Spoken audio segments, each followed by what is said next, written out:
दिल की बातों का मतलब न पूछो, कुछ और हमसे बस अब न पूछो।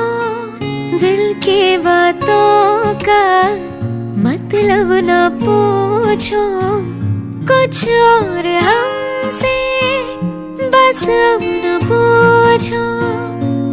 ला ला ला ला ला ला ला ला ला। जिसके लिए है दुनिया दीवानी, या है मोहब्बत या है जवानी, दो लफ्जों की है दिल की कहानी।